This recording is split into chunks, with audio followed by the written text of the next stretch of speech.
CRC 89.1 Radio y Cadena Radial Costarricense no se hacen responsables por las opiniones emitidas en este programa.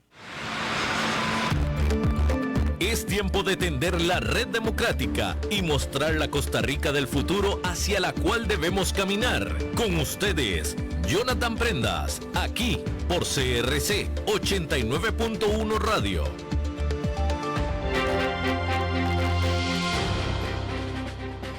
Saludos, ¿qué tal? ¿Qué tal? Muy buenos días, tengan todos ustedes bienvenidos a un nuevo programa de Red Democrática, el espacio en 89.1 FM de 10 a 11 de la mañana, de lunes a viernes, donde abrimos micrófono a las personas que nos pueden dar información importante, instruir, generar opinión y por supuesto dar soluciones a los grandes problemas del país y dar reforzamiento a las áreas en donde estamos haciendo bien las cosas. Esa es la consigna con la cual trabajamos todos los días en el equipo de trabajo de Red Democrática y también con la cual abrimos también difusión en redes sociales, @CRC 89.1 Radio, @Red Democrática, @Jonathan Prendas, @Francisco Prendas, para que todos podamos disfrutar del contenido que todos los días hacemos. 177 programas con el día de hoy, generando toda la capacidad de información posible para poder tener un mejor país, la mejor versión posible para poder vivir ahora y mañana, heredarle bien a nuestros hijos y nuestros nietos el país que nosotros ya heredamos de nuestros abuelos y de nuestros papás. Al finalizar el programa, vamos a estar colocando el programa, también vale la redundancia, en el link del canal de YouTube de Red Democrática para que también pueda ser difundido de la manera más apropiada. El día de hoy, a propósito de las elecciones municipales que se generarán el próximo 4 de febrero del 2024, queremos conversar de la parte cívica, de la cual todos los costarricenses tenemos que tener en el corazón, tenemos que atesorar, tenemos que tener como parte del ADN, y para eso contactamos con Mariela Castro Ávila, gran amiga, hace muchísimos años encargada del área de formación en democracia del Tribunal Supremo de Elecciones, para que nos pueda comentar cuál es el proceso que se ha seguido en el tribunal, cómo es el tema del fichero cantonal, cómo son los videos que se generan, cuál es la expectativa que se tiene sobre el tema de las fichas programáticas de los candidatos, cuál es la expectativa con la cual trabaja cada periodo, cada ciclo electoral el Tribunal Supremo de Elecciones. Mariela, bienvenida a la Casa de Red Democrática. Muchísimas gracias, Jonathan. Es un placer estar acá con vos y con las personas que nos están siguiendo en este momento. Siempre es un gusto conversar de estos temas y aportar un poquito, como bien decís, en la construcción de la democracia costarricense, que debería ser una labor de cualquier persona costarricense y de cualquier persona que habita este país, como bien lo señalás. A ver, en este momento comprenderá la gente que nos escucha que estamos en una gran carrera. Las elecciones municipales del próximo 4 de febrero implican que el trabajo del tribunal empieza desde mucho tiempo atrás. Hace unos pocos días, 6 días por ahí, se cerró la inscripción de candidaturas. Se van a elegir 6,212 cargos el próximo 4 de febrero, que no es poca cosa. Hablamos ahí de alcaldías, de vicealcaldías, regidurías suplentes, sindicalías, concejalías, intendencias, ¿verdad? Es una cantidad de personas que vamos a elegir en cada uno de nuestros 84 cantones en este momento. Recordemos que Puerto Jiménez y Monteverde se incluyen a esta lista y van a escoger por primera vez a su gobierno local, y es un tema importante, y probablemente para el próximo periodo municipal electoral vamos a tener más cantones por lo que se ve, por el movimiento que se ve. Entonces el trabajo empieza desde mucho tiempo atrás. Ahora estamos en un proceso de revisión de esa inscripción de candidaturas. Habían 161 partidos políticos que podían presentar inscripción de candidaturas. Imagínense en el volumen, muchos de ellos cantonales. No todos presentaron candidaturas, pero en este momento es lo que se está validando. ¿Para qué? Para poder empezar a producir la cantidad enorme de papeletas, porque estos son 84 elecciones pequeñas, ¿verdad? No es una sola gran elección como lo es la nacional, donde todos vamos a ver la misma papeleta presidencial, y por provincia vamos a tener una diferenciada para la asamblea. esta vez son papeletas diferentes para los 84 cantones. Entonces, ¿por qué hago este encuadre primero? Para que la gente entienda el volumen y la importancia que tiene este proceso electoral municipal que se avecina.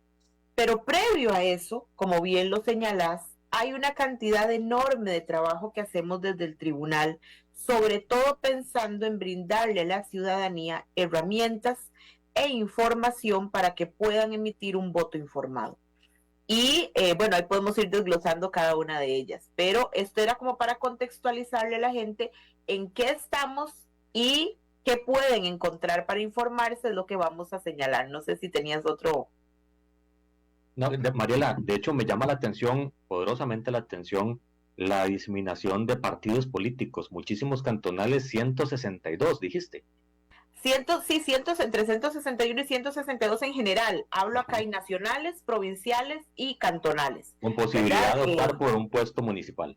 Exactamente, recordemos que los cantonales solo pueden presentar candidaturas en el cantón en donde están inscritos nada más, o sea, solo pueden participar en las elecciones municipales, no así en las nacionales. Eso es un elemento sustancial, y otro elemento a considerar por parte del tribunal es la normativa recientemente aprobada que evita que hayan reelección de alcaldes con más de 2 periodos, o al menos 2 periodos en este momento en ejercicio. Exactamente. En realidad, para estas elecciones municipales que se avecinan hay 2 elementos a tomar en cuenta que son nuevos. El primero de ellos, como vos decís, es la no reelección, no solo de la figura de la alcaldía, sino de los demás cargos, ¿verdad? Si ya tienen 2 periodos de estar en ese cargo, pues no pueden reelegirse nuevamente, lo cual implica que muchísima gente que no ha estado nunca en la palestra pública en este momento está presentando su nombre porque siente que tiene más posibilidades dado este cambio regulatorio. Y el segundo tiene que ver con el tema de paridad horizontal. Recordemos que hasta las elecciones anteriores el tema de paridad y alternancia era solo vertical. Entonces teníamos que tener 50% participación de hombres, 50% participación de mujeres y de manera alterna, como un zipper, ¿verdad? Para que la gente lo entienda de esta forma. En estas elecciones hubo una reforma y ahora también tiene que haber esa paridad de manera horizontal. Cada partido político tenía la libertad de establecerlo como mejor le pareciese, pero pensemos, para dar un ejemplo, si un partido político nacional quería presentar candidaturas a alcaldía en los 84 cantones del país, 42 de estas alcaldías o candidaturas debían ser para hombres y 42 para mujeres. ¿Cómo las distribuyera? Ya eso era, digamos, una decisión de cada partido político en el tema de autonomía que tienen, pero tienen que hacerlo. Y lo mismo aplica para cada nivel con sus fórmulas diferentes, lo cual implica un reto adicional para el tribunal a la hora de revisar esas inscripciones, ¿verdad? Para poder revisar que cumplan con lo establecido. Entonces los resultados de este proceso electoral también van a ser muy diferentes.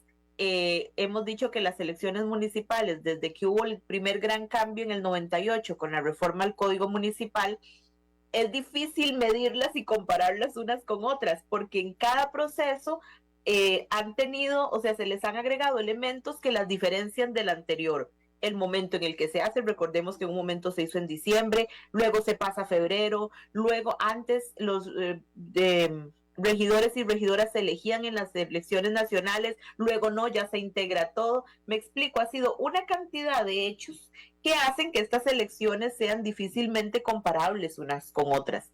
Pero estos 2 últimos que menciono son los que van a entrar como regla del juego para este proceso.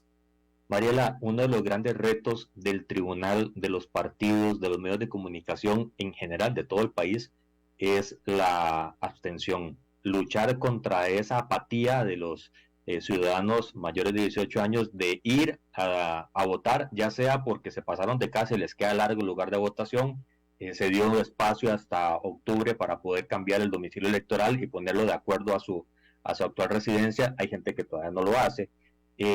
También está el hecho de que no conocen a los candidatos, que no conoce qué se hace en la municipalidad, o simplemente que no le interesa el tema de la política. ¿Cómo trabaja el Tribunal Supremo de Elecciones ese gran reto, ese monstruo de 7 cabezas que a nivel municipal se genera con un alto índice de abstención? Ok, a ver, primero quiero que la gente entienda de qué hablamos cuando hablamos de abstencionismo. Usualmente lo hemos dividido en dos tipos de abstencionismo. Aquel al que le llamamos abstencionismo técnico, que tiene que ver con razones que limitan la posibilidad de que yo como persona votante pueda ir a emitir mi voto. Doy ejemplos.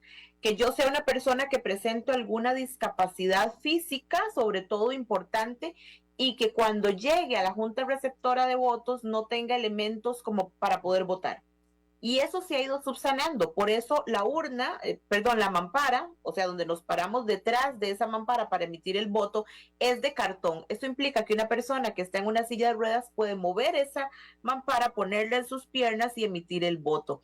Tenemos plantillas braille, tenemos cobertores del crayón para que no se fracture en el caso de una persona que tenga que agarrar firmemente, tenemos lupas, tenemos fichas que le explican a la gente el paso a paso en caso de que lleguen personas sordas, y no todo el mundo en las juntas receptoras va a manejar el ESCO, por ejemplo. Otro tema de abstencionismo técnico podría ser el que mencionas, que mi centro de votación no me quede cerca. Bueno, pero es que ahí hay una responsabilidad personal de cada persona electora, y es que si yo vivo en Moravia, pero me paso a vivir a Santana, haga la modificación antes del plazo establecido, que como bien dijiste, cerró el 4 de octubre, para poder modificar. De hecho, el 3 de octubre el tribunal estuvo rebasado de gente haciendo en el último momento ese cambio de domicilio electoral. ¿Por qué? Porque el tribunal en este momento, parte del tribunal está elaborando, acomodando ese padrón electoral de manera tal que a vos, que a mí, a todos los 3,5 millones de habitantes que podemos ir a votar, el centro de votación que nos corresponda según el domicilio registrado por nosotros y nosotras quede lo más cerca posible, ¿verdad? Que el desplazamiento sea el menor. Quienes han ido a votar sabemos que siempre nos toca o la escuela más cercana o el colegio más cercano, ¿verdad? A nuestra vivienda. Ese abstencionismo, cuando hemos hecho las revisiones, prácticamente es nulo, porque la gente dice, sí, yo tenía que cambiar el domicilio electoral y no lo cambié. Entonces asume la responsabilidad. En los otros factores, ninguno pesa a la hora de por qué la gente no va a votar. Y tenemos lo que se llama el abstencionismo político. Y ahí entran como 3 elementos. El primero de ellos, y voy de atrás para adelante con lo que mencionaste, es sencillamente a mí este tema no me interesa, me da lo mismo y no voto. Y eso implica un gran componente de irresponsabilidad ciudadana, porque claro que importa, porque usted paga impuestos cada trimestre, porque a usted le recogen la basura o no tantas veces a la semana, porque usted tiene hijos e hijas y quiere ir al parque, y entonces, ¿qué hace? ¿Tiene parques bonitos o no? Claro que importa. Seguros. Claro que importa porque tiene su cantón seguridad. Claro que importa porque si usted es una persona adulta mayor, puede transitar por las aceras de ese cantón de manera correcta. Sí me explico, decir a mí no me interesa la política y lo político es absurdo, porque lo político es nuestra vida en sociedad y la política la forma en la que nos ordenamos para vivir en sociedad. Mariela, un segundo y un paréntesis en esa área. Vos sos politóloga y vamos a hacer una mezcla entre el tribunal y la profesión tuya. ¿Por qué crees que la gente sigue sin terminar de comprender la dimensión de la política y simplemente lo asocia a algo corrupto? Yo ahí tengo varias hipótesis, ¿verdad? Y hablo aquí desde lo personal y quizás no como funcionaria del Tribunal Supremo de Elecciones. Claro. Pero tiene que ver un poco, Jonathan, quizás con este factor en donde la gente se le ha bombardeado que la política es solo la política electoral o es solo esa arista de la política que son los procesos electorales y que es elegir. Pero en realidad la política es la forma en la que las sociedades nos hemos organizado para lograr que funcionar medianamente bien. Y por eso creamos instituciones y por eso creamos marcos legales para que las personas no hagan lo que queremos, lo que nos da la gana, como decimos en buen tico, sino que tengamos un orden. Y ha habido un error en concebir que si yo digo que soy una persona política es porque tengo aspiraciones políticas o quiero participar en lo político. Mentira, las personas que participan en asociaciones de desarrollo, en grupos comunales que se organizan para que su comunidad esté mejor, están haciendo política todos los días. Quizás es un tema de educación y de mala concepción de los términos, ¿verdad? Y eso pasa en todo lado, Jonathan. Cuando yo le pregunto a la gente, ¿qué es para usted democracia? Me cuesta mucho que de primera entrada me contesten algo más allá de votar o de elegir o de libertad. ¿Verdad? Y cuando les empiezo a decir, hay 3 principios de la democracia, tal vez no los enseñaron en francés, se acuerdan de libertad y de igualdad usualmente, pero nunca de fraternidad, nunca del trabajo colectivo en sociedad para salir adelante. Entonces creo que ahí parte un tema de educación y de conocimiento de qué estamos hablando cuando usamos estos conceptos. Pero para ir como siguiendo la línea, ¿cuál es el otro tema que tiene que ver con ese abstencionismo político? Cuando a la gente se le pregunta, y estos son estudios que hacemos en conjunto con la Universidad de Costa Rica, la gente lo que dice es, ninguno me gustaba. Pero cuando les preguntas, ¿usted revisó las propuestas de los candidatos? La respuesta suele ser no.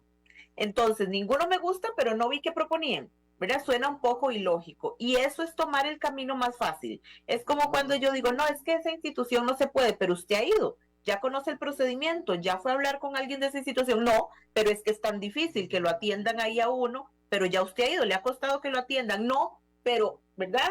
Es como ese imaginario que se refuerza de que no se pueden hacer cambios ni transformaciones o que no puedo o que yo no tengo poder de decisión. Y claro que sí tengo poder de decisión, o sea, el voto es una herramienta fundamental, pero cuando dejamos de participar, cuando vemos que las municipalidades en promedio, las personas que nos representan quedan electas por 3 de cada 10 personas, solo 3 de cada 10 personas votan. Cuando le va bien al cantón. Sí, hay cantones que sí tienen índices un poquito más elevados, como de 8 personas de cada 10, pero el promedio nacional es 3 de cada 10, ¿verdad? Entonces eso quiere decir que son esas 3 quienes están nombrando a las autoridades que resuelven los problemas más cotidianos que tenemos vos y yo y todas las personas que nos escuchan. Entonces, el abstencionismo político tiene que ver mucho con no falta de información, sino falta de que yo me apropie de esa información. Y acá tal vez es importante contarte qué hacemos desde el tribunal, claro. Ya que me lo preguntaste. Nosotros producimos para cada proceso electoral municipal diferentes productos informativos y formativos. Uno de ellos que se presentó en agosto pasado y que se me olvidó traerme por acá la versión impresa, es el fichero cantonal. Y el fichero cantonal básicamente lo que recoge son 20 indicadores que me permiten tener una fotografía de cómo está mi cantón. Hay una ficha para cada uno de los 84 cantones que me dice cómo está en temas económicos, en temas sociales, en temas de desarrollo, en temas de gestión municipal, en temas de seguridad, etcétera, etcétera, etcétera. ¿Verdad? ¿Y qué me permite eso? De pues tener una regla con la cual medir las propuestas que me hagan los candidatos y candidatas. Si yo ya sé más o menos cómo está mi cantón, puedo decir un momentito, porque si mi cantón dice que tenemos una población altamente envejecida, usted no me está proponiendo políticas que vengan a mejorar la calidad de vida de esta población adulta mayor que tenemos en el cantón. Entonces, ese fichero está disponible en la página web del tribunal. Todavía nos quedan unos poquitos impresos. Si a alguien le interesa, están en el Instituto de Formación, en el Tribunal Supremo de Elecciones. Es totalmente gratuito, pero me permite al menos tener una base con la que yo pedir políticas dirigidas a solucionar esos problemas o esas situaciones. ¿Qué otro elemento producimos en el tribunal? Tenemos una serie de videos muy educativos que están pensados hasta en formato de caricatura para que lo entienda cualquier persona, incluyendo niños y niñas, sobre qué rol le toca desempeñar a cada una de esas autoridades municipales que vamos a buscar. Y si ponen municipalidades de bolsillo en internet o si entran al canal de YouTube del tribunal, ahí están esos cortos, me explica qué es y qué hace la alcaldía, qué es y qué hace el consejo municipal, qué son los síndicos y síndicas, qué hacen, ¿verdad?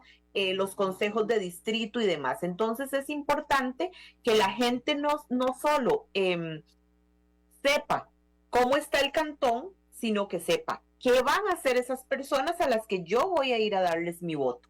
¿Para qué? Para poder saber a quién pedirle cada cosa, porque los roles son diferentes y las responsabilidades son diferentes. Eso es importantísimo. Y el tercer elemento, Jonathan, en esta triada de información que se le brinda a la ciudadanía es, ok, estas son las personas que están presentando su nombre. Les dije que hace 6 días cerró la inscripción de candidaturas, más o menos a finales de noviembre, la primera semana de diciembre, se espera tener ya resueltas todas las candidaturas porque tienen que irse a elaborar las papeletas. Y los partidos políticos y candidatos y candidatas en este momento tienen tiempo hasta el 15 de enero para subir a un sistema que tienen ellos abierto para esto, el plan de gobierno, el currículum y la fotografía. En todos los casos, currículum y fotografía de las regidurías, y en el de la alcaldía también el plan de gobierno. ¿Para qué? ¿Es obligatorio? No es obligatorio, es obligatorio para las elecciones nacionales, según la reforma. Para las elecciones municipales es libre, pero la ciudadanía también puede medir qué pasa con los que no están entregando eso. ¿Por qué no le entregaron esto al tribunal para que el tribunal lo ponga a disposición equitativa a la ciudadanía? El 16 de enero esa información se va a subir a la página web, a las plataformas del tribunal, a las aplicaciones, a la aplicación Votante Informado. Entonces, cuando vos entras a buscar en qué centro te toca votar, también vas a poder ver quiénes son las personas que están presentando su nombre a esas candidaturas. Entonces, si te das cuenta, es una triada de información con la que yo tendría suficientes elementos para saber por quién votar. ¿Cómo está mi cantón y qué le puedo pedir? ¿Qué me está ofreciendo esa gente? ¿Verdad? ¿Y qué es lo que va a llegar a hacer a la municipalidad? Eso es parte, dentro de muchas otras, pero esta es la parte más formativa a la ciudadanía de cara al proceso electoral y a la toma de decisiones para hacer un voto informado. Mariela, su trabajo es arduo y ese rompecabezas con tantas candidaturas me parece que es casi que una obra arquitectónica de alto nivel, porque no pueden haber ni dedazos ni enredos a la hora de presentar papeletas. Supongo yo que trabaja muchísima gente en el armado de esa revisión y de esa estructuración. A ver, hay un proceso muy, muy riguroso, ¿verdad? Que va llevando etapas. La etapa en este momento está en manos de los compañeros del Departamento de Inscripción de Partidos Políticos y Candidaturas, ¿verdad? En este momento ya ellos terminaron de recibir inscripciones, están revisando y ese es un proceso muy meticuloso, como bien decís, si no se revisa bien y se cometen errores es complejo. Por eso es el tiempo en el que tarda, porque requiere una revisión importante. En este momento hay un apartado en el que la gente puede ir viendo cuáles candidaturas ya han sido ratificadas, ¿verdad? El tribunal lo ha divulgado en los diferentes medios de comunicación. Existe ese enlace donde la gente puede ir viendo cuáles ya el tribunal dio check de que ya son candidaturas inscritas correctamente. ¿Y por qué? Porque en el momento en que todo eso esté, pasa a otro programa electoral que es el de diseño e impresión de papeletas, ¿verdad? Que tiene también todo un proceso muy riguroso, pero que además va acompañado con todo un proceso de seguridad. Hay una licitación pública, hay una imprenta que se encarga de este tema, pero la seguridad que en ese momento impera en esa imprenta mientras se está produciendo es seguridad del tribunal, ¿verdad? Entonces, justamente por lo que decís, porque todo este proceso es muy delicado, lo hemos manejado durante mucho tiempo, la logística está muy bien coordinada, en eso yo sí puedo dar absoluta fe de ello. ¿Qué es lo que pasa? Que este sí es mucho más complejo por el volumen y la cantidad de producción. Como les digo, son 84 elecciones, no 7 como a nivel nacional, una por provincia, digámoslo de esa forma. Uh-huh. Y eso, paralelo a eso, también está la inscripción en su momento, de acuerdo al calendario del tribunal, de los fiscales y los miembros de mesa, que van a tener que velar por la seguridad del voto. Exactamente, esa es otra parte importante y una gran responsabilidad de los partidos políticos. Ahora, cuando hablaba del abstencionismo, se me olvidó mencionar esa figura. A ver, y voy a usar este tema. Cuando hay un partido de fútbol, que es lo más común acá en Costa Rica, el tribunal, digamos que es una mezcla como entre dueño del estadio y el árbitro, y tiene que tener garantizado a la ciudadanía que los asientos donde la gente se va a llegar a sentar están de buena calidad, que va a haber una buena iluminación, que la cancha va a estar bien demarcada, ¿verdad? Que los marcos tienen la red bien ajustada. Tiene que garantizar que la venta de entradas está 1-1, o sea que no hay sobreventa de entradas, sino que para cada persona que tiene que llegar a sentarse en ese estadio o a votar, va a haber una papeleta o va a haber un asiento. Pero ¿quiénes son los convocados a llenar ese estadio? Mi pregunta, los equipos de fútbol, o en este caso los partidos políticos, son los que tienen que mover a sus aficionados para poder llenar ese estadio, para poder llenar las urnas, las juntas receptoras de votos. Y parte de esa responsabilidad importante que tienen los partidos políticos también es asegurar el control también cruzado de este proceso. El tribunal tiene muchísimos controles sobre el proceso, pero uno que es fundamental es el que hacen los mismos partidos políticos a través de esas dos figuras que mencionaste, nombrando personas en las juntas receptoras de votos, que yo que siempre le digo a cualquier grupo con el que hablo, a mis estudiantes de universidad, todas las personas costarricenses deberíamos al menos una vez en la vida haber estado sentados en una junta receptora de votos, ser parte activa de la democracia desde esa forma. Debería ser obligatorio que todas y todos al menos alguna vez en la vida estemos en una junta receptora. De hecho, debería ser, como estás diciéndolo, obligatorio porque uno lo vive diferente y entiende el proceso de una manera complicadamente diferente. Totalmente, o sea, mucha gente hasta que no está ahí dice, wow, yo no sabía todo este proceso, todos los controles, ¿verdad? Este control cruzado que hay en la misma junta y que también hay fiscales. Los partidos pueden nombrar fiscales de junta receptora, o sea, yo, Mariela Castro, que ese día representando al partido X, estoy sentada ahí viendo que todo funcione bien. No puedo meterme en la junta receptora, pero puedo observar todo lo que está pasando y denunciar si algo no me parece. Hay fiscales de centro educativo que pueden llegar y ver qué está pasando en las diferentes juntas y demás.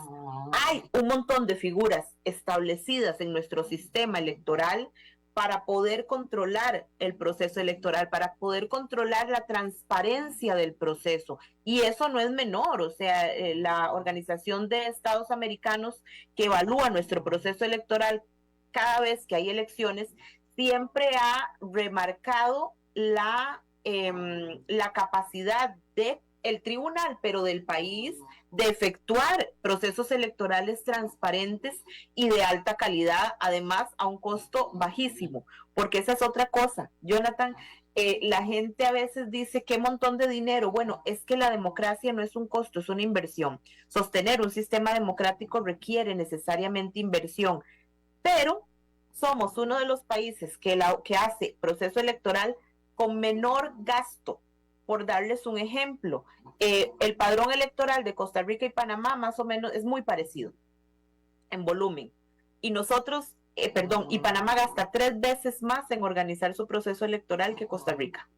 Para darles solo un ejemplo de un vecino, ¿verdad? Para que entendamos la dimensión de cómo el tribunal elabora un proceso electoral transparente, confiable y realmente a costos bastante, no voy a decir bajos, sí es un volumen alto de dinero, pero comparativamente con otros países, mucho menor.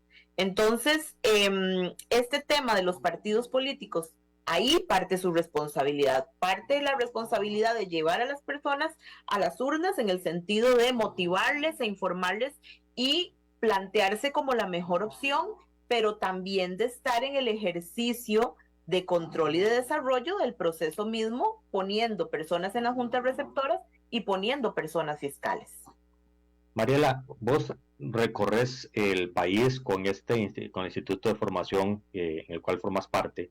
Hablas con estudiantes, hablas con asociaciones de desarrollo, con vecinos. ¿Hay alguna diferencia por segmento poblacional de gente más o menos interesada en el proceso, o es una constante el comportamiento de la ciudadanía?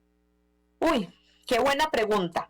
A ver, más que un tema etario, si me lo preguntas así, a ver, voy a hablar como de dos dimensiones. cuando uno habla del tema local, se refleja lo mismo que se refleja en las urnas. Hay más interés fuera del gran área metropolitana. Y es comprensible, la gente fuera del área metropolitana siente que la municipalidad le resuelve más las cosas más necesarias y cotidianas que de pronto el gobierno central. Entonces, pues suele haber más participación en la parte fuera del gran área metropolitana en las elecciones nacionales, y eso lo puedo yo ver cuando salimos, porque como bien decís, salimos por todo el país en procesos formativos. Trabajamos con jóvenes y trabajamos con adultos. ¿Qué es lo que veo?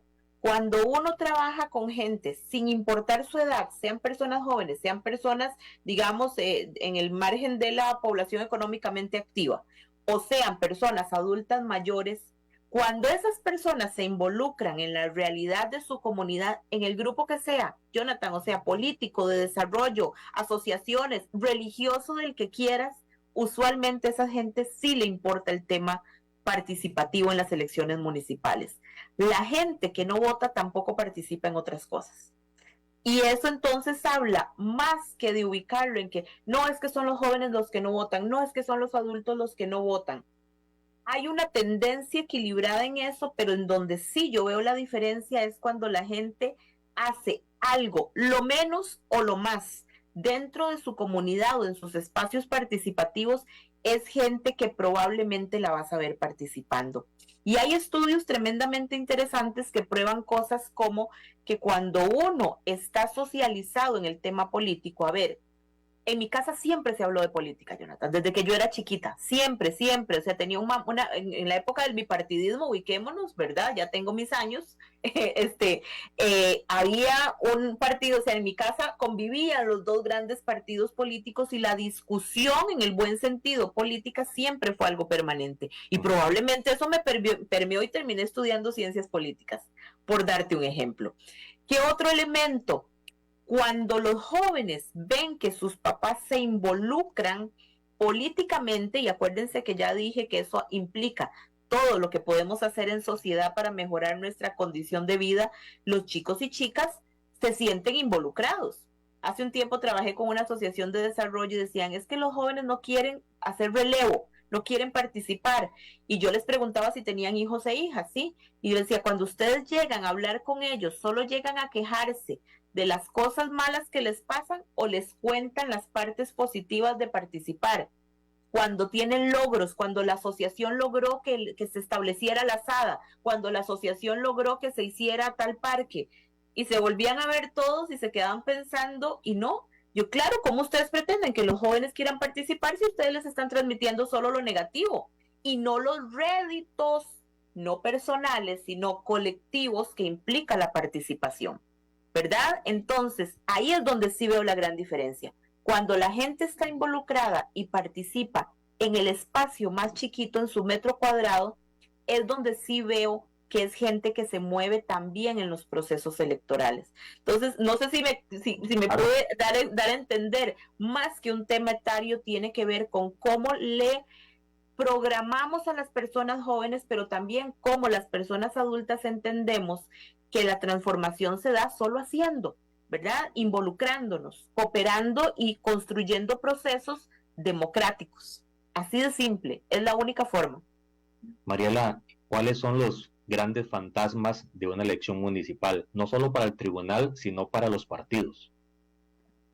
Uy, a ver, qué pregunta tan... Me dejas un poco en jaque. Yo creo que el gran fantasma tiene que ver con algo que ya mencionaste, si es el abstencionismo. Era cómo lograr enganchar a la gente a ir a votar en este proceso electoral. El abstencionismo en las elecciones municipales ha ido reduciéndose, eso sí que es cierto, muy despacio, en forma muy lenta, pero ha ido reduciéndose. Yo creo que más que fantasmas, el reto como tribunal es que logísticamente son las elecciones más complejas, ¿verdad? Como ya lo decía, no es que sea un fantasma, estamos acostumbrados a organizarlas, pero sí que son mucho, mucho más complejas y los tiempos los llevamos tremendamente reducidos por la cantidad de candidaturas. Entonces se tiene el mismo periodo para revisar candidaturas nacionales, que son mucho menos, ¿verdad? Que candidaturas municipales, y hay que cumplir con el plazo. Tenemos el mismo plazo para producir las papeletas, que es una cantidad mucho menor que las elecciones municipales. Tenemos el mismo plazo para enviar ese material electoral a las juntas cantonales, ¿verdad? Tenemos el mismo plazo para capacitar a la gente en los cantones. Entonces, más que fantasmas, son como más bien retos logísticos en el caso del tribunal. ¿Cuál es el tema para los partidos políticos? Yo creo que cómo despertar el interés de la ciudadanía, pero desde propuestas reales, ¿verdad? ¿Qué están haciendo los partidos políticos en este momento para hacer una lectura correcta del cantón, de ese pedacito de tierra donde cada uno nos toca votar, para poder hacer propuestas dirigidas a mejorar la calidad de vida de las personas que ahí habitan, de las y los municipios, ¿verdad? Ese es el gran, por eso digo que más que fantasma, reto. ¿Qué están haciendo los partidos políticos para hacer una buena lectura y una buena propuesta? Están haciendo, el Código Municipal, Jonathan, establece que la persona que gane la alcaldía debe presentarle al Consejo Municipal su plan de gobierno, pero también dice que ese plan de gobierno debe ser construido de forma participativa. Están las y los candidatos que están proponiendo su nombre consultando a la gente sus sentires, sus miedos, sus deseos, sus anhelos en su cantón, para poder hacer una propuesta acertada a lo que esa ciudadanía quiere. Es que son muchos retos, y si los partidos políticos no los asumen, pues probablemente vamos a seguir registrando niveles de abstencionismo como los que ya hemos hablado que tenemos a nivel municipal. Entonces creo que por ahí, más que fantasmas, yo hablaría de retos, y son retos apasionantes. Hay mecanismos, hay instrumentos para yo poder convocar gente. Y cuando hablo de convocar gente, hablo de toda la gente. Le están preguntando los candidatos y candidatas a la niñez de ese cantón. Le están preguntando los candidatos y candidatas a los grupos organizados, a la parte comercial y empresarial del cantón.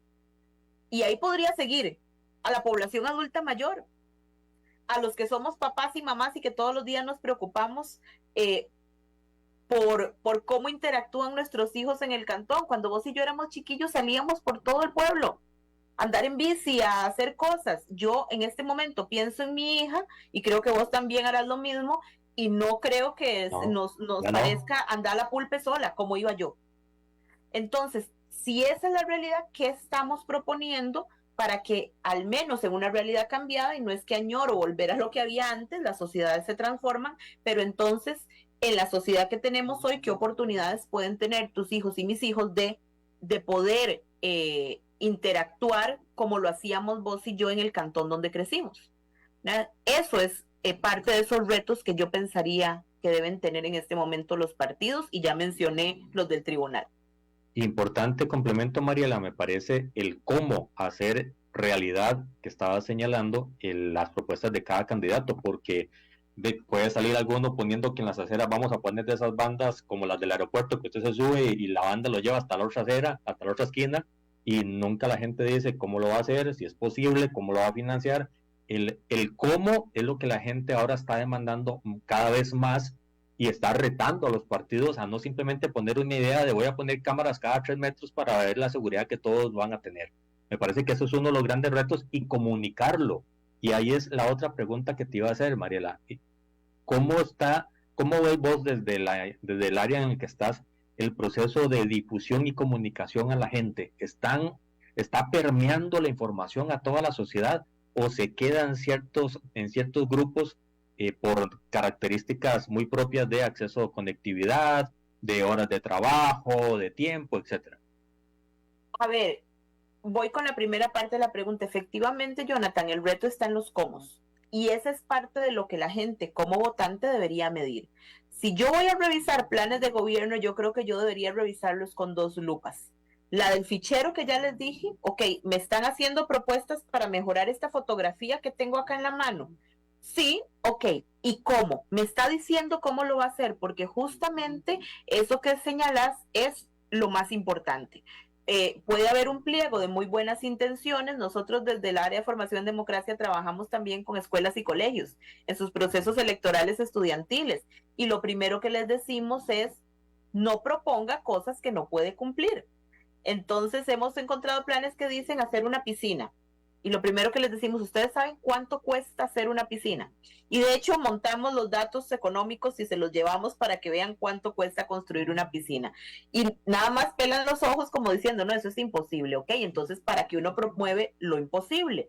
Haga propuestas para mejorar la calidad de vida de su centro educativo. Y entonces hemos empezado a toparnos cosas como chicos y chicas que proponen en sus planes de gobierno buscar que la Cruz Roja les dé capacitaciones de cómo brindar primeros auxilios de emergencia, ¿verdad? Buscar una persona, psicóloga o psicólogo de la comunidad reconocido que pueda explicarles cómo abordar el tema de la depresión, del bullying y de muchos problemas que hoy estamos viendo en la población joven.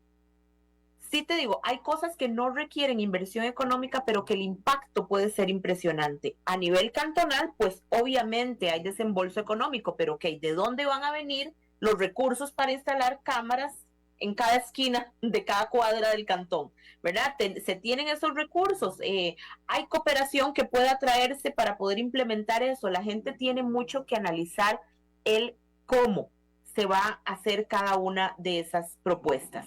Pero también la gente tiene que, que entender cuál es la responsabilidad también ciudadana a la hora de hacer esto, ¿verdad? Y tiene que ver con el control. Entonces, ¿qué tanto control también tenemos luego de que estos grupos son electos de decirle, bueno, ok, esto fue lo que usted dijo que iba a hacer?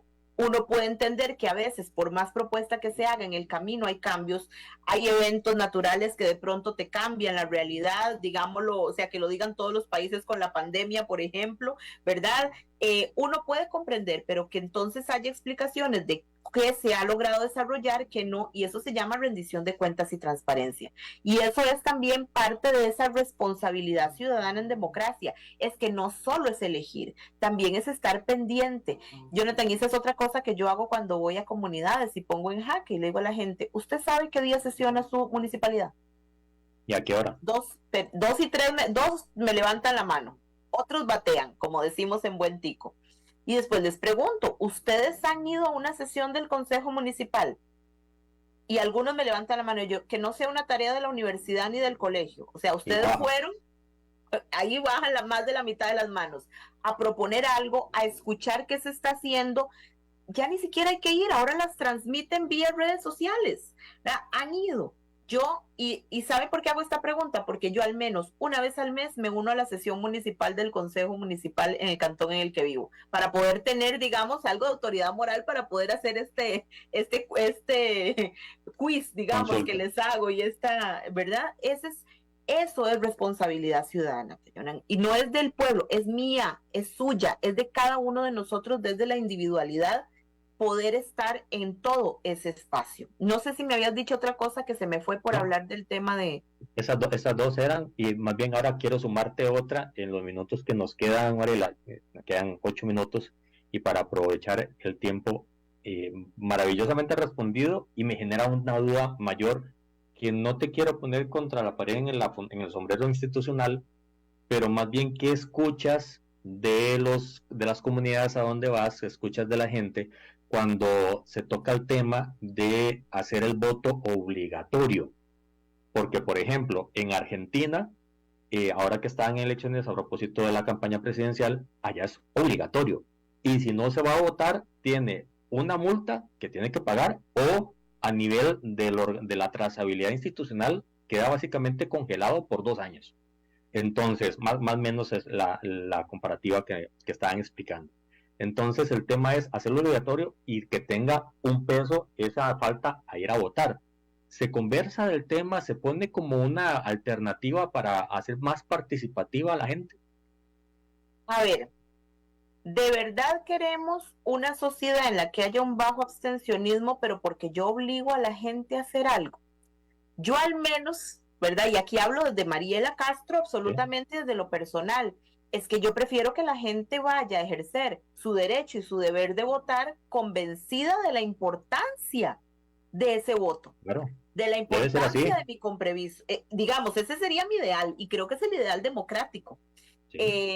Cierto, muchos países lo tienen de manera obligatoria, pero también es cierto que en muchos de esos países también tienen altas tasas de abstencionismo, ¿verdad? A veces pareciera que a mucha gente el tema de tengo que pagar una multa, la pago. A mucha gente le da lo mismo, a otra probablemente que le toque en el bolsillo, sí le va a doler y va a ir a votar por esto. Pero también en esas sociedades hay también muchísimo voto en blanco o voto nulo. Entonces, ¿qué queremos? Yo creo que el tribunal ha hecho una apuesta fuerte y el Instituto de Formación, a quien, en el cual pertenezco orgullosísimamente, hemos hecho una apuesta un poco diferente, Jonathan, por la parte formativa. No por convencer, sino que la gente con información y con buen conocimiento tenga las herramientas fundamentales para autoconvencerse de la importancia que tiene mi participación en todo el sistema democrático. No solo, pero claro que sí, en ir a votar y en los procesos electorales, sino mi compromiso social. Y eso pasa por un montón de temas, Jonathan, pasa por ejercer y poner en práctica los derechos democráticos que tenemos, ¿verdad? La responsabilidad, la solidaridad, la fraternidad, la tolerancia, el respeto a la diversidad y al otro y a la otra, pero también poner en práctica acciones democráticas. Cuando yo voy a centros educativos y entro, lo que me topo es un grupo de muchachos así, y a quienes no me están viendo, solo escuchándome, tengo el celular puesto enfrente de la cara. Y hay 15 muchachos y cada uno con su celular, y suelo tomar una fotografía.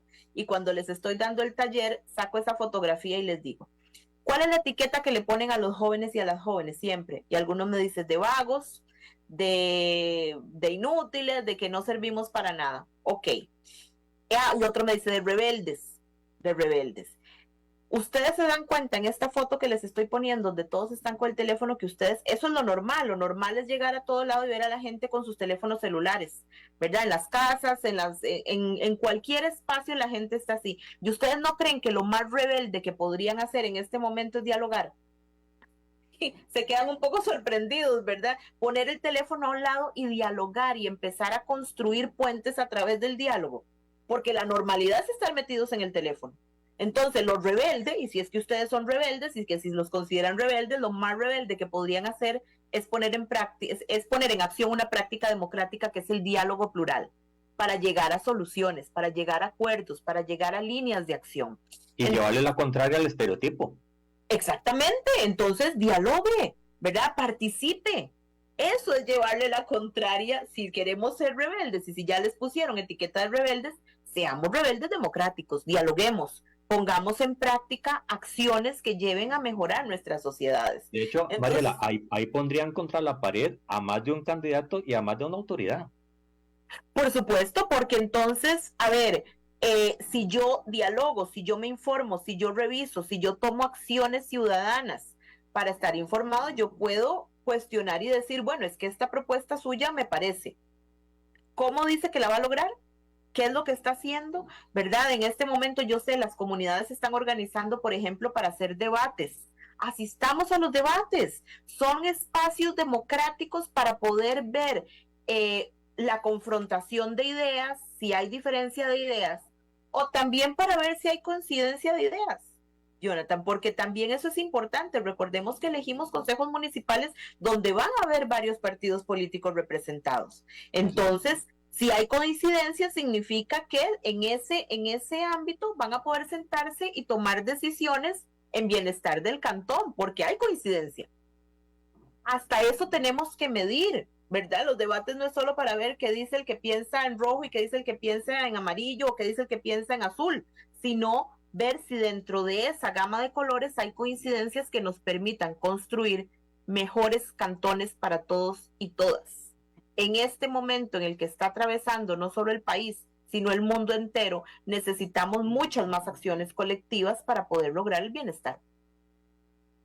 Mariela, finalmente, agradeciéndote de antemano, antes de terminar el programa, el espacio y la agenda que nos has facilitado. Quisiera terminar con darte el espacio para una reflexión, haciéndote la analogía de esos talleres que das en colegios, en comunidades, organizaciones de desarrollo y demás, haciendo la analogía de que en este momento Costa Rica te puede estar escuchando una parte de la población y necesitas hacerle hincapié para que tome la decisión y vaya a votar, pero que vaya a votar informado. ¿Cuál es la principal visión a futuro que puedes hacerle entender a la gente de los beneficios de esa acción de ir a votar? A ver, voy a ampliarla un poquito más. Solo la gente que ha vivido en democracia y la ha perdido es consciente de todo lo que perdió con ello. La democracia es un sistema que no es perfecto, pero es el único que nos permite a ustedes y a mí sentarnos a revisarlo y a mejorarlo. La democracia que hoy tenemos no es la misma democracia griega, no es la misma democracia que pasó luego por una revolución francesa donde salieron los derechos humanos, donde salió un montón de elementos que hoy tenemos. La democracia es el único sistema que evoluciona. Los sistemas autoritarios, totalitaristas, dictatoriales, sencillamente funcionan porque le tapan la boca a todas las personas y funcionan porque la gente actúa solo como el sistema le dice que actúe.